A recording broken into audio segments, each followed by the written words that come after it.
Hello दोस्तों, greetings to all. So guys, अपने वादे के अकॉर्डिंग मैं आप सभी के लिए रेगुलर जो फाउंडेशन बैच है बैंकिंग अवेयरनेस का, उसमें आपको वीडियो लेके आने का प्रयास कर रहा हूँ।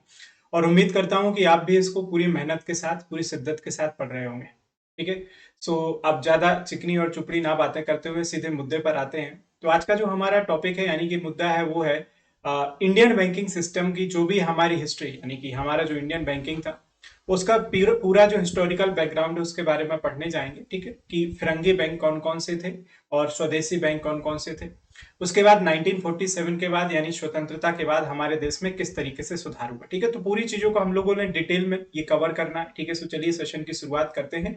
और बिल्कुल अगर आपको पसंद आए तो लास्ट में इसको लाइक कर दीजिएगा और अपने दोस्तों के साथ शेयर कर दीजिएगा दोस्तों। ठीक है, इसका एक बेनिफिट ये है कि ये वीडियो ज्यादा से ज्यादा जो बेहतर और सीरियस कैंडिडेट है, जिनको सच में जरूरत है इस तरह के वीडियोज की, और जो पैसे पे नहीं कर सकते हैं हाई महंगे कोर्सेज खरीद कर पढ़ने के लिए, उनके लिए भी ये बेनिफिशियल होगा। ठीक है, सो शुरुआत करते हैं। इसको मैं कई पार्ट में लगभग इसको रिकॉर्ड करूंगा, और याद रखिएगा ये अपने आप में इतना डिटेल्ड होने वाला है कि आपको कहीं पर भी किसी भी कोर्स को ज्वाइन कर पैसे देकर के ज्वाइन करने की जरूरत तो फिलहाल नहीं जरूरत पड़ेगी। ठीक है, सो देखिए, सबसे पहले एक बहुत ही बेसिक सवाल होता है कि who is known as the father of economy. आपने पढ़ा होगा। ठीक है, एडम स्मिथ पढ़ते हैं आप। ठीक है, जो कैपिटलिज्म इकोनॉमी के भी फाउंडर थे, और दूसरा इन्होंने एक किताब लिखी थी, वेल्थ ऑफ अ नेशन। अब यहाँ पर कई बार पूछा जाता है कि भारत की जो बैंकिंग व्यवस्था है, भारत का जो बैंकिंग सिस्टम है, उसके फादर किसको नाम दिया जाता है, तो याद रखिएगा एम नरसिम्हा। तो एक्चुअली में ये जो एम नरसिम्हा ने, इनके अंडर में कई सारे बैंकिंग या इकोनॉमिक रिफॉर्म के लिए कमिटीज बनाएंगे।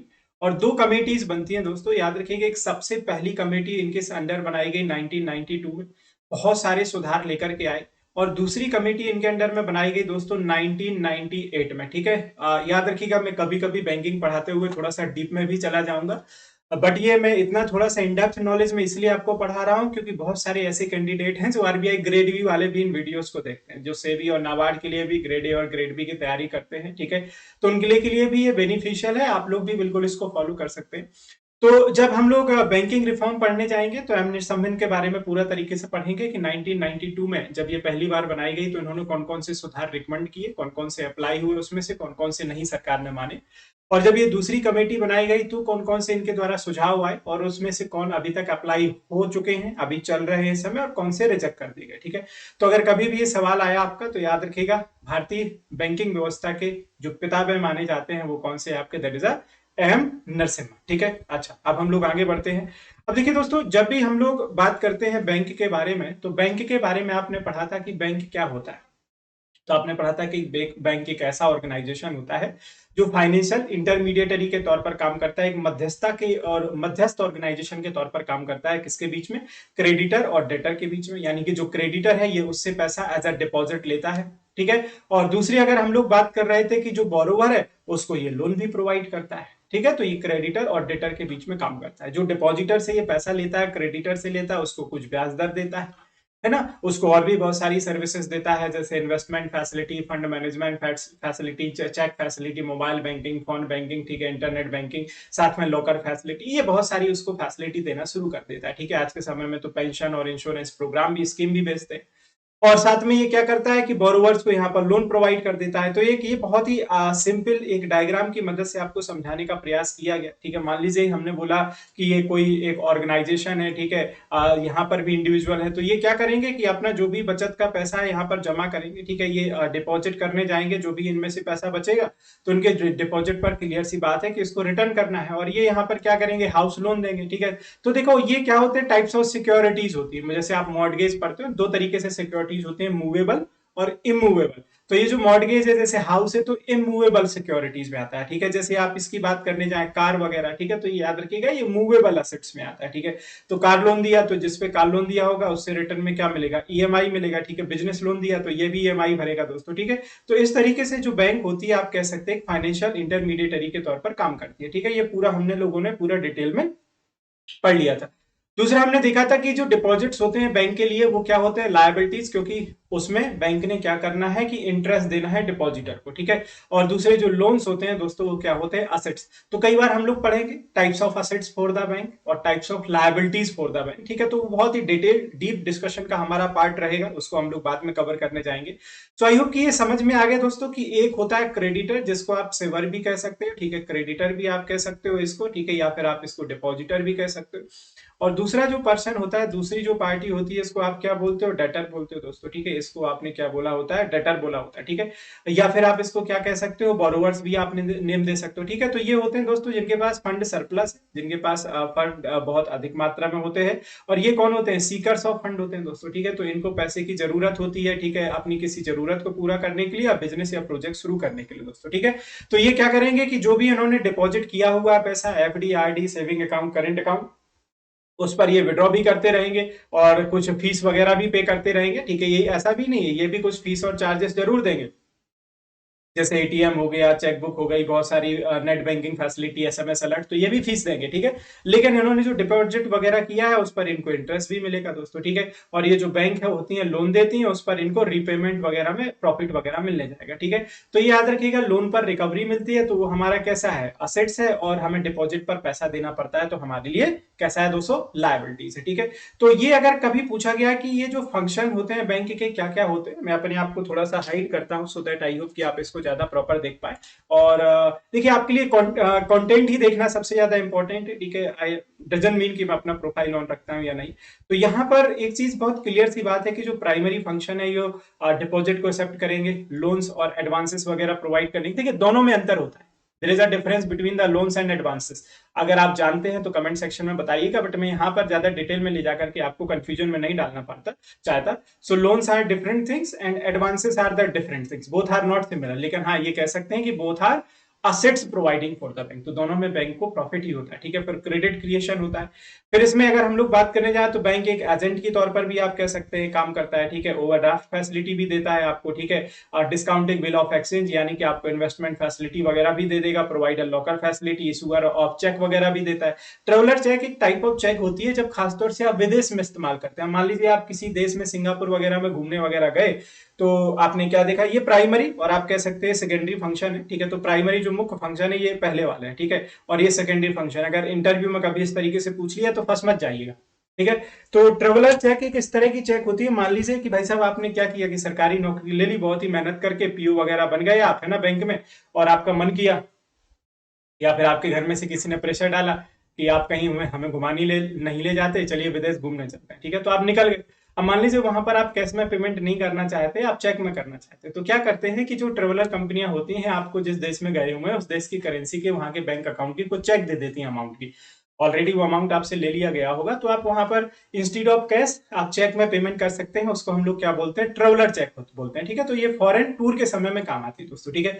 पर्पज समझ में आ गया दोस्तों कि पर्पज ये आपको क्या क्या देता है, तो इंटरेस्ट देता है, ठीक है, याद रखिएगा। यानी कि आप कह सकते हैं कि जो सेविंग डिपॉजिट्स होते हैं उन सभी में एफडी, आरडी, सेविंग अकाउंट में इंटरेस्ट देता है, एक्सेप्ट करंट अकाउंट, ठीक है। तो इसमें एक याद रखिएगा कि किसको आप नहीं काउंट करेंगे, करंट अकाउंट। तो करंट अकाउंट कैसा होता है, जीरो लायबिलिटी दोस्तों, ठीक है। दूसरा आपने देखा कि आपको types of various method of payment दे देता है, यानी कि आपको एक अकाउंट से दूसरे अकाउंट पैसा ट्रांसफर करना है तो एनईएफटी मिल जाएगा, आरटीजीएस फैसिलिटी मिल जाएगी, ठीक है। और एक और आप पढ़ते हैं जिसमें आप आईएमपीएस के बारे में पढ़ते हैं, तो ये फास्ट सारी फैसिलिटी मिलने वाली, ठीक है। मॉर्गेज टू होम बायर, तो आपसे क्या करेगा कि वो सिक्योरिटी ले लेगा और उसके केस में आपको लोन दे देगा, ठीक है। लुक आफ्टर कस्टमर सेविंग्स, ठीक है, तो उसके बारे में भी ध्यान करता है, लोन वगैरह देता है। तो ये बैंक का हमने पर्पस देख लिया, इसके कार्य वगैरह देख लिए, ठीक है। अब इस डायग्राम को मुझे ज्यादा समझाने की जरूरत नहीं है कि यहाँ पे होता क्या है। मान लीजिए कि आपने कोई एक हाउस होल्ड ले लिया, मान लीजिए कि कोई आम इंसान है, जेठालाल आप देख पा रहे होंगे, मैंगो मैन अपनी बेचारा दुकान वगैरह चलाता है, तो उससे ये जो भी अपनी सेविंग्स कर पाता है दोस्तों, उसको क्या करेगा, ये क्या करेगा, अपने बैंक में डिपॉजिट कर देगा, ठीक है, एफडी वगैरह डाल देगा, ठीक है। तो अब क्योंकि उसको भी ये तो अपने दुकान से प्रॉफिट वगैरह निकालना है, आपने देखा कि वो अपने घड़ा इलेक्ट्रॉनिक्स में एक दो लोगों को जॉब पर भी रखे हुए, ठीक है। और अब उसके मुझे नाम याद नहीं है, कोई गड्डू काका करके हैं और कोई दूसरा एक पर्सन भी है, बाघा करके, है ना। तो उनको वो भी देना है सैलरी वगैरह, उससे जो भी पैसा बचेगा तो ये डिपॉजिट करेगा। और इस पर बैंक क्या करेगी, इसको कुछ ब्याज वगैरह दे देगी, ठीक है। अब डिपॉजिट दोनों हो सकते हैं, डिमांड डिपॉजिट भी हो सकते हैं दोस्तों, आपने पढ़ा था, ठीक है। और साथ में हम लोग टर्म डिपॉजिट की बात करेंगे। टर्म डिपॉजिट आप कह सकते हैं दोस्तों, याद रखिएगा, एफडी और आरडी, ठीक है। और डिमांड डिपॉजिट में करंट और सेविंग अकाउंट है। तो ये ब्याज दर है जो आपकी 0 से 4 से लेकर के आप कह सकते हैं कि 8% है। तो ये बैंक के द्वारा डिसाइड की जाती है दोस्तों, याद रखिएगा, जो डिपॉजिट्स पर ब्याज दर होती है वो बैंक डिसाइड इटसेल्फ। लेकिन मिनिमम ब्याज दर क्या होगी, वो आरबीआई डिसाइड करेगा। मिनिमम ब्याज दर चाहे लोन पे हो, ठीक है, याद रखिएगा, चाहे डिपॉजिट पे, वो आरबीआई डिसाइड करता है। बट अधिक क्या होगी, हाईएस्ट से हाईएस्ट, वो कौन डिसाइड करेगा, याद रखिएगा, बैंक इटसेल्फ। अब बैंक ने यहाँ पे क्या किया, कुछ सीकर्स ऑफ फंड हो गए। तो सीकर्स ऑफ फंड में मुझे एक ही इमेज याद आता है, तो मैं आपको दिखा देता हूँ। तो ये क्या करेंगे, सीकर्स ऑफ फंड है, तो इनको बैंक क्या करेगा, लोन्स और एडवांसेस देगा। तो यहाँ पर ये क्या करेंगे, इंटरेस्ट रीपेमेंट करने जाएंगे, और यहाँ से जो पेमेंट मिल रहा होगा दोस्तों, वो क्या मिल जाएगा, इनके लिए प्रॉफिट हो जाएगा। तो इस तरीके से पूरा हमारा बैंक काम करता है, ठीक है। अब देखिए, ऑलरेडी हमने जब बैंक की बात की थी तो इसका स्ट्रक्चर हमने देख लिया था कि बैंक जो है किस तरीके से हमने इनको डिवाइड किया हुआ है, कि हमारी जो पेरेंट बॉडी है वो कौन सी, आरबीआई, तो एक शेड्यूल था, और दूसरा नॉन शेड्यूल था। तो आपने देख लिया था कि वो बैंक जो आरबीआई एक्ट 1934 के सेकंड शेड्यूल लिस्ट में नहीं है, नॉन शेड्यूल कहलाते हैं। और ये वो होते हैं जिनके पास अप टू 5 लाख का जो है वो पेड अप कैपिटल होता है, ठीक है। ये 5 लाख और अब पेड अप कैपिटल वाले हैं, और आरबीआई के सेकंड शेड्यूल लिस्ट में ऑलरेडी ये लिस्टेड है, जिसमें कॉमर्शियल थे और कॉर्पोरेट थे, ठीक है। हमने कॉमर्शियल में पढ़ा था, पब्लिक सेक्टर बैंक है, प्राइवेट सेक्टर बैंक है, फॉरेन बैंक है, और सभी की सभी कौन सी है, आरआरबीज है। अब इसमें आप एक और काउंट कर सकते हैं कि हम इसमें पेमेंट बैंक को भी ऐड कर लेने चले जाएंगे। और साथ में याद रखिएगा, जो आपके स्मॉल फाइनेंस बैंक्स हैं दोस्तों, ठीक है, उसको भी हम लोग इसमें ऐड कर लेंगे, ठीक है। अच्छा, अब ये कोऑपरेटिव बैंकों में आपकी एक थी कौन सी, एक स्टेट कोऑपरेटिव बैंक, और दूसरी पढ़ी थी आपने अर्बन। तो अर्बन दो भागों में थी, एक मल्टी स्टेट, सिंगल स्टेट, और दूसरी जो आपकी पड़ती है कौन सी, ये स्टेट कोऑपरेटिव बैंक। ये 3 भागों में आती हैं, एक स्टेट लेवल पे, एक डिस्ट्रिक्ट लेवल पर, और एक आती है कौन सी, प्राइमरी एग्रीकल्चर क्रेडिट सोसाइटी। ये पूरा पूरा मोटा सा पार्ट हो चुका था। अब हम लोग डायरेक्ट चलते हैं हिस्टोरिकल बैकग्राउंड में, ठीक है। अगर हम लोग इंडियन बैंकिंग सिस्टम को पढ़ने जाएं, तो इंडियन बैंकिंग सिस्टम को मैंने आपको बताया था कि एक्चुअली में इसको हम लोग 3 भागों में पढ़ने जाएंगे। मेरे हिसाब से ये 3 भागों में बेहतर रहता है कि इसको आप पहले क्या कर लीजिए, पहले देख लीजिएगा 1947 से पहले का, ठीक है। तो आप इसको 3 भागों में इस तरीके से डिवाइड कर सकते हैं। वैसे मैंने इसका एक प्रॉपर इमेज या डायग्राम वगैरह डाला होगा, हाँ, इस तरीके से डिवाइड कर लीजिए, ये ज्यादा बेनिफिशियल है। तो हमारे देश में जब भी हम लोग हिस्ट्री की बात करने जाते हैं, तो आप इसको ये डिवाइड कर सकते हैं कि प्री इंडिपेंडेंस, यानी कि 1947 से पहले की। उसके बाद पोस्ट इंडिपेंडेंस, ठीक है। पोस्ट इंडिपेंडेंस में आप कह सकते हैं कि एक 1947 से लेकर के 1969 नेशनलाइजेशन तक का दौर। फिर उसके बाद दूसरा नेशनलाइजेशन का दौर, ठीक है। तो ये फर्स्ट नेशनलाइजेशन का दौर था, ये सेकंड नेशनलाइजेशन का दौर था। और उसके बाद हमारे देश में क्या हो गया, एलपीजी रिफॉर्म आ गया, ठीक है। तो इकोनॉमिक क्राइसिस आया 1992 में, और जो एम नरसिम्हन कमेटी बनी, साथ में पीवी नरसिम्हा राव ने हमारे देश की इकोनॉमी को बहुत ही ज्यादा लिबरलाइज कर दिया, ओपन कर दिया, फ्री कर दिया। तो लिबरलाइजेशन, प्राइवेटाइजेशन और ग्लोबलाइजेशन रिफॉर्म हो गए। तो ये अभी तक आप चल सकते हैं, ठीक है। तो इस तरीके से पूरा पढ़ना हमने, यानी कि स्वतंत्रता से पहले और स्वतंत्रता के बाद। स्वतंत्रता के बाद ये 3 फेज देख रहे हैं, ठीक है। स्वतंत्रता से पहले अगर आप देखने जाएंगे तो हम लोग 2 भागों में पढ़ेंगे, एक फिरंगी बैंक जो अंग्रेजों ने स्थापित की, और दूसरे हम लोग पढ़ेंगे वो बैंक जिनको भारतीयों ने स्थापित किया, ठीक है, स्वदेशी बैंक। तो ये पूरा का पूरा आपके सामने हिस्ट्री है, पूरी की पूरी इमेज है, जिसको हमने पूरी तरीके से देखना है, ठीक है। तो ये एक पूरा डायग्राम आप देख पा रहे होंगे, उसी को मैंने पूरा टाइप करके दिखाया है कि फिरंगी बैंक है। तो फिरंगी बैंक आप बहुत ही अच्छे तरीके लिख सकते हैं कि स्टैब्लिश, या फिर आप कह सकते हैं कि जो ओन है ये बाई ब्रिटिश है, तो यहाँ पर जो ओनर होंगे वो अंग्रेज लोग होंगे। स्वदेशी बैंक की अगर हम बात करने जाएंगे तो आप इसमें देखने जाएंगे कि सेम स्टैब्लिश, या फिर आप बोलेंगे कि ओन, यहाँ पे जो रेगुलेशन होगा वो किसके द्वारा होगा, बाई इंडियन, ठीक है, बाई इंडियन। तो यहाँ पर जो सबसे पहले फिरंगी बैंक बना, याद रखिएगा, बैंक ऑफ हिंदुस्तान आया, जो 1770 में सबसे पहला बैंक आ गया।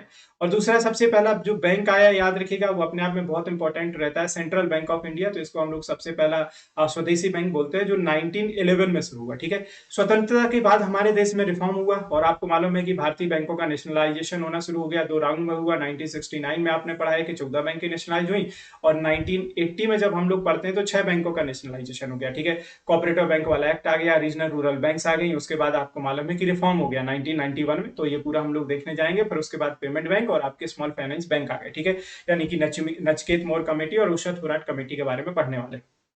तो ये पूरा का पूरा डिटेल पार्ट है हमारा। अब इसकी प्रॉपर तरीके से हम लोग हिस्ट्री को देखने जाएंगे। आई होप कि यहां तक चीजें क्लियर है, ठीक है। अगर मेरी थोड़ी बहुत स्पीड रहती है तो दोस्तों आप इसको थोड़ा सा मैनेज करके देख लिया करिए, क्योंकि मैं चाहता हूं कि चीजें मतलब आपका ज्यादा टाइम भी ना जाए, मेरा भी ज्यादा टाइम ना जाए। हम लोग सभी का टाइम इंपॉर्टेंट है, और कम टाइम में मैं आपको ज्यादा से ज्यादा चीजें प्रोवाइड कर सकूं, ठीक है। तो ये बहुत क्लियर सी बात है कि हमने फिरंगी बैंक किनको बोला, यानी कि जहां पर सब कुछ इस्टेब्लिशमेंट, ओनर से पूरा पैसा सब कुछ इन्हीं का था। तो इन्हीं का पूरा तरीके से शासन था। ये बोल सकते थे कि भाई तुमको दुगना लगान देना पड़ेगा, तो पूरी मनमानी यही थी। ठीक है, स्वदेशी बैंक मतलब हमको दिल में धक्का लगा, और वो भी कब लगा, जब आपका बंगाल पार्टीशन हो गया। ठीक है, बंगाल पार्टीशन आपको मालूम है कि हमारे देश का, हमारे जो बंगाल का पार्टीशन किया गया, ये किया गया 1905 में। तो भारतीयों को लगा कि यार ये तो अब हमको, पहले क्या कर रहे थे, हमारे हमसे अधिकार छीन रहे थे, हमको दबा रहे थे, सता रहे थे, भारत सहन कर रहा था। लेकिन उन्होंने भाईचारा खत्म करना शुरू कर दिया, हिंदू मुस्लिम के बीच में गल्फ यानी कि खाई क्रिएट करना शुरू कर दी, है ना। और उसका सबसे बड़ा इन्होंने जो एक्शन लिया फिजिकली, वो किया बंगाल पार्टीशन में, कि हिंदू मेजोरिटी और मुस्लिम मेजोरिटी, ईस्ट जो बंगाल था और वेस्ट बंगाल था, इनको बांट दिया। तो ईस्ट बंगाल आज के समय में क्या बन गया, आपका बांग्लादेश बन गया। ठीक है, तो इनको लगा कि यार ये अब हम लोग क्या करें कि इनका बायोकॉट करना शुरू करते हैं, क्योंकि भारत में अंग्रेजों के रहने की जो मुख्य वजह थी, उनके बिजनेस थे, उनकी जो कंपनीज थी, ठीक है, उनका जो व्यापार था वो था। तो अगर हम इनके व्यापार को सपोर्ट ही नहीं करेंगे, यानी कि इनके प्रोडक्ट, इनकी सर्विसेज को इस्तेमाल नहीं करेंगे, तो ऑटोमेटिकली ये भारत छोड़ना पड़ेगा। भाई कोई क्लियर सी बात है, कोई किसी कंट्री में, देश में कहां तक रहे, कब तक रहता है, जब तक वहां के पर उसके अपने अपॉर्चुनिटी हो और इकोनॉमिक बेनिफिट हो, इंटरेस्ट हो। जब उनके इकोनॉमिक बेनिफिट, इंटरेस्ट और अपॉर्चुनिटी खत्म हो जाएगी, तो एक दिन बोरिया बिस्तर लेकर के जाना पड़ेगा। तो इन्होंने खुद की बैंक स्थापित करना शुरू कर दी, और जो भी अंग्रेजी बैंकें थी उनका बायोकॉट करना शुरू कर दिया। ठीक है, उस दौरान भी बहुत सारे बैंकों का फेल्योर होता है, वो हम लोग देखेंगे। ठीक है, पूरी तरीके से समझने वाले हैं हम लोग। अब इसमें देखो दोस्तों, अब अगर इसमें हम लोग देखने जाएं, तो प्री इंडिपेंडेंस वाला हम लोग पार्ट पढ़ रहे हैं 1786 से लेकर के 17 कब तक, 1947 तक। ठीक है, तो ये माना जाता है कि लगभग 600 बैंक स्थापित हुई इस ड्यूरेशन में, 600 बैंक। लेकिन अगर आप ये देखें कि हमारे देश में जब ये वाला चला ना, जब हम लोग बोलते हैं किसको, ये जो स्वदेशी मूवमेंट, तो स्वदेशी मूवमेंट अपने आप में ये इतना मतलब बड़ा अभियान था, इतना बड़ा अभियान था कि ये, इसके प्रभाव की वजह से हमारे देश में 585 बैंक्स फेल हो गए। ठीक है, 585 जो ऑलरेडी बैंक्स थे वो क्या हो गए, फेल हो गए। अब इनको ऑलरेडी कोई गारंटी वगैरह तो मैनेज करनी नहीं थी, बहुत इजीली लाइसेंस मिल जाते थे, कोई भी बैंक खोल लेता था, कई भी लोगों का पैसा लेकर के डुबा करके भाग जाता था दोस्तों। ठीक है, तो अब ये कौन कौन से बैंक हैं उनके बारे में पढ़ेंगे। कुछ सर्वाइव भी कर गए, बच भी गए, ठीक है, और बहुत सारे बैंक फेल भी हुए। ठीक है, तो 600 से अधिक बैंक पंजीकृत हुए थे, जिसमें से बहुत सारे बैंक फेल हो गए, और कुछ अभी वर्तमान में है भी। ठीक है, जिसमें से सबसे पहले अगर हम लोग देखने जाए, तो उसका नाम था बैंक ऑफ हिंदुस्तान। तो भारत की सबसे पहली जो बैंक बनी कोलकाता में, उसका नाम था बैंक ऑफ हिंदुस्तान, बाद में लिक्विडेट हो गई और बंद हो गई। ठीक है, फिर उसके बाद I general bank of India, ये 1786 में आई, और 1791 में ये भी बंद हो गई। ठीक है, फिर उसके बाद आया अवध कॉमर्शियल बैंक, ये भी बाद में पंजाब नेशनल बैंक के साथ मर्ज हो गया, 1881 में आया था, 1958 में। ठीक है, फिर इसके बाद bank of Bengal, bank of Bombay और बैंक ऑफ मद्रास। ठीक है, तो ये 3 बैंक आई, जो बाद में आपको मालूम है कि ये बाद में प्रेसिडेंसी बैंक कहलाती हैं। ठीक है, और उसके बाद इन्हीं को आपने इंपीरियल बैंक का नाम दिया है, और यही जो इंपीरियल बैंक है बाद में जाकर के किसमें कन्वर्ट हो जाती है, एसबीआई में कन्वर्ट हो जाती है। तो ये पूरी कहानी हम लोग वन बाई वन देखने वाले हैं दोस्तों। ठीक है, अब देखिए सबसे पहले बैंक की हम लोग बात करें, जिसका नाम क्या है, बैंक ऑफ हिंदुस्तान। अपने आप में काफी इंपॉर्टेंट है, तो इसको थोड़ा सा ध्यान देके समझना है। ठीक है, बैंक ऑफ हिंदुस्तान यानी हिंदुस्तान की जो सबसे पहली बैंक थी, उसी का नाम क्या था, that was the bank of Hindustan. और ये स्टैब्लिश हुई 1770 में दोस्तों। ठीक है, इसका लोकेशन कौन सा था, कोलकाता। और इसके जो फाउंडर वगैरह अगर हम लोग बात करने जाए दोस्तों, तो याद रखिएगा that was the Alexander and company. और 1830 और 32 के आसपास ये क्या हो जाती है, लिक्विडेट हो जाती है। ठीक है, तो ये अगर आप देख पा रहे हो, तो उस समय का उसके द्वारा इशू किया गया नोट वगैरह था बैंक ऑफ हिंदुस्तान। ठीक है, उसकी जर्जर बहुत बुरी हालत है, बट कोई बात नहीं, अब इतना थोड़ा याद रखिएगा। ठीक है, अब इस बैंक ऑफ हिंदुस्तान की आई होप की थोड़ा सा डिटेल आपने देखना पड़ेगा कि 1770 में आई, फिर बाद में ये लिक्विडेट हो गई 1829 और 32 के दशक के बीच में। इसके बाद general bank of India I, और बाद में ये भी फेल हो जाती है 1791 में। तो ये दोनों बैंक बहुत इंपॉर्टेंट, बहुत छोटे छोटे से पॉइंट रहते हैं, और ये कई बार एग्जाम में पूछे जाते हैं। ठीक है, तो भारत का सबसे पहला बैंक, हिंदुस्तान का सबसे पहला बैंक, बैंक ऑफ हिंदुस्तान, बहुत क्लियर याद रहेगा। ठीक है, अच्छा, अब इसके बाद देखो दोस्तों, जनरल बैंक ऑफ इंडिया भी हमने पढ़ लिया कि जनरल बैंक ऑफ इंडिया आ गया, वो भी आपका फेल हो गया। ठीक है, अब इसके बाद आती है जो प्रेसिडेंशियल बैंक की आती है, तो सबसे पहले आती है बैंक ऑफ कोलकाता 1806 में। लेकिन ये जो बैंक ऑफ कोलकाता थी, इसको बाद में रिनेम किया गया 1809 में दोस्तों, और 1809 में इसको रिनेम करके क्या कर दिया गया, बैंक ऑफ बंगाल।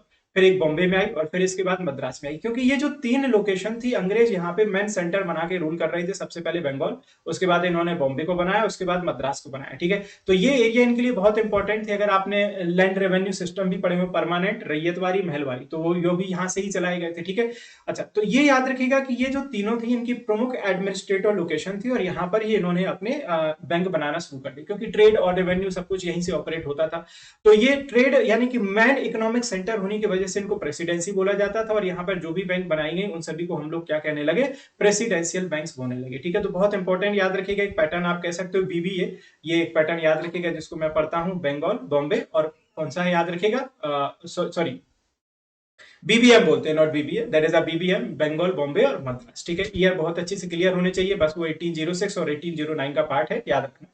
फिर इन तीनों को हमने प्रेसिडेंशियल नाम दिया। कई बार ये पूछते हैं कि प्रॉपर तरीके से जो रेगुलर करेंसी हमारे देश में लेकर के आए, ठीक है, जो प्रॉपर तरीके से रेगुलर करेंसी लेकर के आए वो आपके कौन से थे? ये प्रेसिडेंसी बैंक ही लेकर के आए थे सबसे पहले हमारे देश में प्रॉपर करेंसी। फिर उसके बाद इन तीनों को 1921 में क्या कर दिया गया? मर्ज कर दिया गया, क्योंकि 1919 में मॉन्टेग्यू चेम्सफोर्ड रिफॉर्म हुआ, गवर्नमेंट ऑफ इंडिया एक्ट आ गया, बहुत सारे सुधार हुए। जब प्रथम विश्व युद्ध खत्म हो जाता है ना, तो अंग्रेजों ने एक सबक ली प्रथम विश्व युद्ध से, और इन्होंने क्या किया कि अपने जितने भी कॉलोनाइज्ड कंट्री थे वहां पर इन्होंने शासन में सुधार करना शुरू कर दिया। ठीक है, उसी का एक उदाहरण था मॉन्टेग्यू चेम्सफोर्ड रिफॉर्म, डाइचरी लॉ को लागू किया, और इसमें इकोनॉमिक रिफॉर्म भी इन्होंने की। एक हिल्टन यंग कमीशन भी बनाया गया बाद में, ठीक है, 1920 के दशक में ही बनाया गया था हिल्टन यंग कमीशन, बाद में वही 1926 में रिकमेंडेशन देता है, जिसके बेसिस पर आपकी आरबीआई की स्थापना हो जाती है। ठीक है, तो ये फिर बाद में इंपीरियल बैंक के नाम से जाने लगे, और बाद में इन्हीं इंपीरियल बैंक को एक कमेटी थी जिसका नाम था एडी गोरेवाला कमेटी, जिसके रिकमेंडेशन के द्वारा 1955 में एसबीआई नाम दे दिया गया, और यही बाद में नेशनलाइज होता है 1956 में, और स्टेट बैंक ऑफ इंडिया के नाम से जाना जाता है। ठीक है, तो इन तीनों बैंकों का एस्टेब्लिशमेंट ईयर और डेट वाइज मैंने दिया हुआ है, थोड़ा सा अच्छे से देख के चले जाइएगा। ठीक है, वैसे डेट इतना इंपॉर्टेंट नहीं है, बस ईयर इंपॉर्टेंट है। ठीक है, अब अगर आप इनको देखो तो इनकी जो ओनरशिप थी वो प्राइवेट ही थी उस समय। तो एसबीआई भी देखने जाओ या इंपीरियल बैंक देखने जाओ तो वो भी प्राइवेट ही रही होगी, यानी कि कभी पूछा गया कि what was the old name of SBI, तो आप याद रखिएगा इंपीरियल बैंक, या imperial bank later become known as, तो आपको क्या नाम देना पड़ेगा? State Bank of India. तो ये सवाल कई बार आपको बनते रहते हैं। ठीक है, तो एक बहुत कॉमन सवाल आता है कि सबसे पहला ओल्डेस्ट कॉमर्शियल बैंक कौन सा है? तो याद रखिएगा जो सबसे पहला ओल्डेस्ट कॉमर्शियल बैंक आप पढ़ते हैं, बैंक ऑफ कोलकाता पढ़ते हैं, जो बाद में बैंक ऑफ बंगाल हो गया, और यही सब बाद में सब मर्ज वर्ज होकर के किस में बन गए? एसबीआई में बन गए। तो इसका पूरा एक डायग्राम मैंने डिटेल यहाँ पर दिया है दोस्तों। ये पीपीटीज बहुत इंपॉर्टेंट है ना, इन पीपीटी को बहुत संभाल के रखिएगा, क्योंकि ये सभी वो पीपीटीज हैं जो आपको पेड कोर्स में भी नहीं मिलती, बट मैं बहुत मेहनत करके आप सभी के लिए तैयार कर रहा हूँ, सो दैट मेरी इस मेहनत का पॉजिटिव आउटकम जरूर निकालिएगा, है ना। ये बस आप लोगों से रिक्वेस्ट है, मन लगा के पढ़ेंगे ना तो कोई ऐसा बैंकिंग का एग्जाम नहीं है जिसमें आप अच्छा स्कोर नहीं कर सकते। ठीक है, एक बड़ा भाई के नाते आप ये मानिए, या अपने टीचर के पॉइंट ऑफ व्यू मानिए, ये जो मैं बोल रहा हूँ इस बात का यकीन मानिएगा दोस्तों, है ना। तो ये ना दोस्तों याद रखिएगा कि ये पूरा ऑलरेडी मैंने मर्जर बता दिया कि पहले बैंक ऑफ कोलकाता था, है ना, 1806 में आपने पढ़ा, बाद में बैंक ऑफ बंगाल हो गया, फिर ये बैंक ऑफ बॉम्बे और मद्रास हो गया। ठीक है, इन सभी को प्रेसिडेंसी नाम दिया, बाद में तीनों मर्ज हो गए, इंपीरियल बैंक बना, और इसी को बाद में क्या हो गया? एसबीआई, जो कि आज के समय का सबसे लार्ज पीएसबी है। तो आप सभी जानते हैं कि इस समय सबसे बड़ा पब्लिक सेक्टर बैंक है। और दूसरा आपको मालूम है कि ये 1956 में नेशनलाइज हो गया। इसके बहुत सारे फिर आप देखने जाएंगे कि वो भी बने एसोसिएट वगैरह, वो उनका भी मर्जर हुआ, वो सब चीजें देखेंगे। ठीक है, डोंट वरी। तो अब ये देखेंगे कि बिगेस्ट जो कमर्शियल बैंक है आज के समय में, या पब्लिक सेक्टर बैंक देखने जाए तो वो एसबीआई है, उसके बाद आता है आपका पीएनबी, पीएनबी के बाद आता है बैंक ऑफ, याद रखिएगा कौन सा आ जाता है? वडोदरा आ जाता है। ठीक है, तो ये पूरी जो चीजें हैं हम लोग ऑलरेडी कर चुके हैं, अब इसमें जाने की जरूरत नहीं। अब इसके बाद कुछ और भी बैंकें आती हैं, कुछ और भी बैंकों में अगर हम लोग देखने जाएं तो आप देखिएगा जरा, जनरल बैंक हम लोग पढ़ चुके हैं, बैंक ऑफ हिंदुस्तान के बारे में हम लोग पूरा पढ़ चुके हैं। ठीक है, और उसके बाद हम लोग ये प्रेसिडेंशियल बैंक और एसबीआई द्वारा पूरा पार्ट देख चुके हैं। ठीक है, ज्यादा लंबा नहीं खींचूंगा मैं लेक्चर को। अब इसमें देखिएगा जरा, ये जो बैंक है इसके बाद एक आती है जिसका नाम था बैंक ऑफ अपर इंडिया, या ये 1863 में, लेकिन बाद में 1913 में ये भी आपकी फेल हो गई। ठीक है, तो बहुत लंबे समय तक नहीं। ठीक है, एक आई आपकी कौन सी? अवध कॉमर्शियल बैंक, ये फैजाबाद में स्थापित हुई, इंपॉर्टेंट है, याद रखिएगा, अवध कॉमर्शियल बैंक 1781 में आई है, और बाद में 1958 में ये भी जाकर के क्या हो जाती है? फेल हो जाती है। ठीक है, फिर इसके बाद आती है इलाहाबाद बैंक। तो इलाहाबाद बैंक आपको मालूम है कि अब जाकर के मर्ज हो चुकी है इंडियन बैंक में दोस्तों। ठीक है, इंडियन बैंक में जाकर के इसका ऑलरेडी मर्जर हो चुका है। ठीक है, तो ये वर्तमान में कोई भी नहीं। इसके बाद आती है कौन सी? पीएनबी 1894 में, पंजाब नेशनल बैंक। ठीक है, अब इसमें दो चीजें आती हैं। सबसे पहला ओल्ड सबसे बैंक याद रखिएगा, बैंक ऑफ हिंदुस्तान। ठीक है, सबसे पहला commercial bank, bank of Kolkata. फिर एक सवाल आता है दोस्तों कि भारत का सबसे ऐसा पहला बैंक जो आप कह सकते हैं जिसमें लायबिलिटीज ओन्ड बाय इंडियन थी, तो ये याद रखिएगा, ये बहुत इंपॉर्टेंट है, अवध कमर्शियल बैंक। यानी कि इसमें जो लायबिलिटीज थी याद रखिएगा वो भारतीयों के द्वारा मेंटेन की जा रही थी। ठीक है, यानी कि इसमें थोड़ा बहुत जो इन्वेस्टमेंट वगैरह सा था वो इंडियंस का हो चुका था। ठीक है, अब भारत की सबसे पहली ज्वाइंट स्टॉक कंपनी, वो भी कई बार पूछी जाती है, तो ये सवाल बहुत बार आते हैं। ज्वाइंट स्टॉक कंपनी वो कौन सी है? इलाहाबाद, जो इस समय वर्तमान में एग्जिस्टेंस में नहीं है, ये अब इंडियन बैंक के साथ मर्ज हो चुकी है।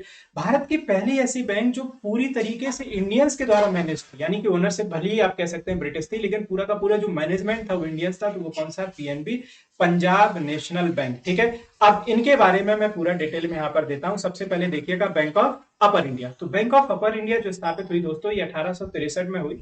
बहुत इंपॉर्टेंट बैंक थी, ब्रिटिशर्स के समय में स्थापित हुई थी, लेकिन बाद में क्या हो जाती है, डिफंक्ट हो जाती है दोस्तों 1913 में, और इसको मर्ज कर दिया जाता है किसके साथ, बैंक ऑफ शिमला के साथ। तो एक बैंक था जिसका नाम था अलायंस बैंक ऑफ शिमला, तो उसके साथ ये बाद में मर्ज हो जाती है, ठीक है। इसका जो हेडक्वार्टर वगैरह था ये कहां पर था, मेरठ, यानी कि यूपी में हुआ करता था, ठीक है, Awadh bank of upper India का, ठीक है, काफी इंपॉर्टेंट रहता है। अब ये जो शिमला बैंक है इसका मैंने डाटा यहाँ पर दिया हुआ है, कुछ खास ऐसा एग्जाम में नहीं है, आज तक तो नहीं आया है, ठीक है, आज तक तो नहीं आया। आपका मन करता है तो आप देख लीजिएगा, अदरवाइज कुछ ऐसा इंपॉर्टेंट नहीं है। बस उतना याद रखिएगा कि बैंक ऑफ जो अपर इंडिया है वो आपके इलाहाबाद से पहले आया था और बाद में मर्ज हो जाता है किसके साथ, याद रखिएगा, दैट इज वेरी इंपॉर्टेंट, ठीक है। उसको वो मर्ज हो गया आपके शिमला बैंक के साथ, ठीक है। अब एक जो अवध कॉमर्शियल बैंक है इसकी स्थापना हुई 1881 में और ये फैजाबाद में स्थापित हुआ, ठीक है। ये याद रखें कि ये बहुत इंपॉर्टेंट है कि ये सीमित देयता वाला भारत का पहला वाणिज्यिक बैंक था और पूरी तरीके से भारतीय निर्देशक मंडल था, यानी कि इसमें भी मैनेजमेंट जो था ये इंडियन ही था, ठीक है। एक ऐसा छोटा बैंक था जिसकी कोई शाखा नहीं थी, जो सिर्फ और सिर्फ कह सकते हैं कि एक स्थानीय जरूरतों को पूरा करने वाला था। जैसे मान लीजिए आपने किसी शहर में एक बैंक को स्थापित किया और वो वहां के लोकल लोगों को ही लोन देने का काम करेगा, तो इस तरीके से ये अवध कॉमर्शियल बैंक आपका काम करता था, ठीक है। तो काफी इंपॉर्टेंट है, इसको देख के जाना है। और बाद में यही बैंक क्या होता है, लगभग याद रखिएगा 1958 के बाद मैंने आपको देखा कि लगभग ये फेल होने की कगार में आ जाता है और 1960 में फाइनली इसको डिसीजन लिया जाता है किसके साथ, पंजाब नेशनल बैंक के साथ मर्ज करने का। तो पीएनबी के साथ और भी बहुत सारे बैंक मर्ज हुए हैं, हम लोग बाद में कवर करने जाएंगे कौन कौन से बैंक मर्ज हुए हैं, और आज के समय ये सेकंड लार्जेस्ट पब्लिक सेक्टर बन चुका है। तो इसके साथ अवध कॉमर्शियल बैंक जो होता है दोस्तों, ये क्या हो जाता है, मर्ज हो जाता है, ठीक है। तो ये बहुत इंपॉर्टेंट सवाल रहता है। अब आपने पढ़ा है कि ज्वाइंट स्टॉक बैंक कौन सा था भारत का, तो याद रखिएगा इलाहाबाद बैंक, जो आपने पढ़ा कि ये स्थापित हुआ आपका 1865 में, और इसको सबसे ओल्डेस्ट कॉमर्शियल भी माना करते थे, काफी इंपॉर्टेंट हुआ करता था ये। और इसका जो हेडक्वार्टर है दोस्तों, याद रखिएगा इलाहाबाद बैंक काफी इंपॉर्टेंट रहता है, इसका जो हेडक्वार्टर हुआ करता था दैट वाज द कोलकाता, ठीक है। तो इसका हेडक्वार्टर काफी इंपॉर्टेंट है, कहां पर, कोलकाता हुआ करता था। लेकिन अब ये जाकर के किसके साथ चला गया, इंडियन बैंक के साथ, ठीक है। तो इस समय ये वर्तमान में वर्किंग नहीं है दोस्तों, ठीक है। तो इसको सबसे ओल्डेस्ट हम लोग क्या बोलते हैं, ज्वाइंट स्टॉक बैंक बोलते हैं। अभी ये वर्तमान में फंक्शनिंग में नहीं है, ये थोड़ा सा याद रखिएगा। ये डिफरेंट काइंड ऑफ क्वेश्चन है जो मैं आपको वन बाय वन कवर कराऊंगा, पीपीटी में ऐड रहेंगे तो थोड़ा सा देख लीजिएगा इसको, मैं सारे के इसके जो भी आंसर रहेंगे वो सब मैं आपको कराना शुरू कर दूंगा, ठीक है। तो सबसे पहला बैंक कौन सा था, जो इंडियंस के द्वारा मैनेज था, याद रखिएगा पंजाब नेशनल बैंक। कभी पूछा गया कि which bank is known as the purely Indian bank, Punjab National Bank, क्योंकि पूरा का पूरा मैनेजमेंट कैसा था, इंडियन था, ठीक है। अच्छा, दूसरा याद रखिएगा ओरिएंटल बैंक ऑफ कॉमर्स। तो दोस्तों आपने पढ़ा होगा कि ये जो ओरिएंटल बैंक ऑफ कॉमर्स है आपके पीएनबी के साथ मर्ज हो गया, तो अवध कॉमर्शियल बैंक जो आपने पढ़ा, ओरिएंटल बैंक ऑफ कॉमर्स और यूनाइटेड बैंक ऑफ इंडिया, ठीक है। तो पीएनबी के साथ अभी आपको याद रखेगा फिलहाल तीन बैंक याद रखेगा, एक अवध कॉमर्शियल बैंक याद रखेगा दोस्तों, एक OBC oriental bank of commerce, और एक दूसरा कौन सा है, यूनाइटेड बैंक ऑफ इंडिया दोस्तों, ठीक है, यूनाइटेड बैंक ऑफ इंडिया, ठीक है, यूनाइटेड बैंक ऑफ इंडिया। ये तीनों बैंक पीएनबी के साथ ऑलरेडी मर्ज हो चुके हैं। तो मर्जर वाला पार्ट हम लोग जब करने जाएंगे तो उसके बारे में हम लोग पूरा डिटेल में पार्ट देख लेंगे, ठीक है। अब इसमें ज्यादा मुझे डिटेल में जाने की जरूरत नहीं है। अब इसमें एक और रहता है पॉइंट जो बहुत इंपॉर्टेंट है कि भारत की सबसे पहली स्वदेशी बैंक कौन सी है। मैंने आपको बताया कि 1905 में क्या हो गया दोस्तों, बंगाल पार्टीशन हो गया, लोगों में अपनी एक भावनाएं जुड़ गई, लोगों को बड़ा दिल में चोट लगी कि यार ये अंग्रेज जो हैं ये तो हमारे पूरे देश का बंटवारा कर दे रहे हैं। तो भारत में एक स्वदेशी की भावना आ गई, ठीक है, एक आंदोलन चल गया जिसका नाम था स्वदेशी मूवमेंट। तो ये एक मूवमेंट चला जिसका नाम था स्वदेशी मूवमेंट, और इस मूवमेंट के तहत लोगों ने विदेशी प्रोडक्ट को इकट्ठा किया, अपने घरों से बाहर निकाला, वो भले ही कितने महंगे थे, उन सबको आग लगा दी, ठीक है। और मतलब सभी गली गली चौराहों में सोचो इकट्ठा किया गया और हवन करेंगे, हवन करेंगे, इस तरह के नारे दिए गए और सीधे आग लगा दी गई, ठीक है। ये आंदोलन बहुत बड़ा था। आप कह सकते हैं कि 1905 से लेकर के 1908 तक तो बहुत एग्रेसिव वे में चला। आपने पढ़ा होगा कि इसके प्रमुख जो लीडर थे वो लाल बाल पाल और दूसरे अरविंदो घोष, ठीक है, इस तरह के इसके लीडर थे। मैं थोड़ा सा इतिहास में जा रहा हूँ। तो उन्होंने बोला कि भाई अंग्रेजी प्रोडक्ट का बायोकाट करना है, स्वदेशी को अपनाना है। तो हमारे देश में सबसे पहली स्वदेशी बैंक आ गई जिसका नाम था सेंट्रल बैंक ऑफ इंडिया, और ये स्थापित होती है कहां पर, 1911 में, और इसका हेडक्वार्टर जो आप पढ़ते हैं दोस्तों कहां पर, मुंबई में। तो ये एक पॉइंट बहुत इंपॉर्टेंट है, प्योरली इंडियन बैंक पीएनबी। सबसे ओल्डेस्ट कमर्शियल कोलकाता बैंक याद रखिएगा, बाद में बैंक ऑफ बंगाल बनी, ठीक है, जो लिमिटेड लायबिलिटीज के साथ ऑपरेट हुई थी, अवध, है ना। और यहाँ पर सबसे पहली स्वदेशी बैंक, तो आप किसको देखने जाएंगे, इंडियन बैंक को। यहाँ पर कई बार पूछा जाता है कि ये जो इंडियन बैंक थी दोस्तों, ठीक है, याद रखिएगा काफी इंपॉर्टेंट था, ठीक है। इंडियन बैंक की अगर हम लोग सॉरी इंडियन बैंक, इसका जो हेडक्वार्टर है ये याद रखिएगा मुंबई नहीं है, ठीक है, हाँ, इंडियन और इंडियन बैंक और Indian overseas bank, please note that कि इसका जो हेडक्वार्टर है that is located in Chennai. वर्तमान में इसका जो हेडक्वार्टर है दोस्तों ये लोकेटेड है चेन्नई, तमिलनाडु में दोस्तों, है ना, इसका चेन्नई तमिलनाडु में है। और यहाँ पर जो चीजें हैं तो इसको में भी चेंज करनी पड़ेंगी। बेस्ड इन क्या लिखा है, न्यू दिल्ली। तो अब ये कहाँ पर बेस्ड है दोस्तों, that is now based in the Chennai. ठीक है, अब आपको ये लिखना पड़ेगा, it is based in the Chennai. तो ये याद रखिएगा, भारत का सबसे पहला स्वदेशी बैंक बना। ठीक है, काफी इंपॉर्टेंट है सेंट्रल बैंक।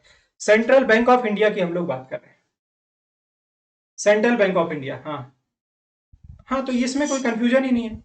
इंडियन बैंक होता तो आप चेन्नई की बात करते। ठीक है, मैं भी थोड़ा सा कंफ्यूज हो गया, बट कोई बात नहीं। ठीक है, हाँ, इसका जो हेडक्वार्टर है बिल्कुल आप क्या लिखेंगे, central bank of India, CBI, Mumbai.